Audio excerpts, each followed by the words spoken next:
Hi, this is John with PadPrinters.com. I'm going to talk about the Micro 90 and what you need to do to adjust the height of the work arm and the print head when you receive it. When we ship them, we move the work arm, which is this guy right here, and the print head, which is that guy right there, all the way down here to lower the center of gravity. This one already has the print head adjusted up. I'll show you what you need to do to move this. You'll notice it's laying down. That's the easiest way to move it because then you don't have the weight of the head and the work arm and any accessories that might be attached.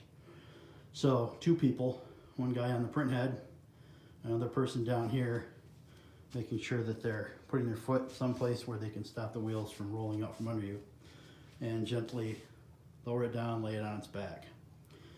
Then what you need to do is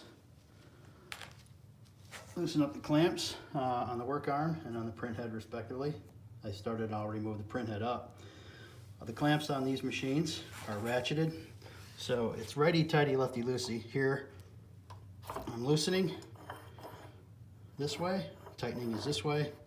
If you don't like where the handle is, you can pull it out and adjust it so that you get it where you want it so you can get the leverage. And then once you get it in the position you want, you can lock this 10mm right here as insurance.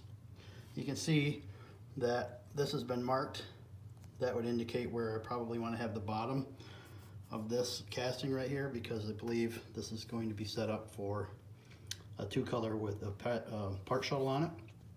So once you've loosened that, then you need to turn this guy. Clockwise is going to raise it up, counterclockwise is going to bring it down. Sometimes it takes more than one person, especially with a print head, where you got one guy turning this and the other person kind of pulling the print head along as it's going.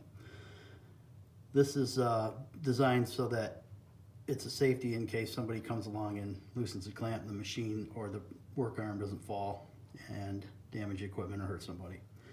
So that's what you need to do to adjust the work arm and the print head on the floor stand. Thanks.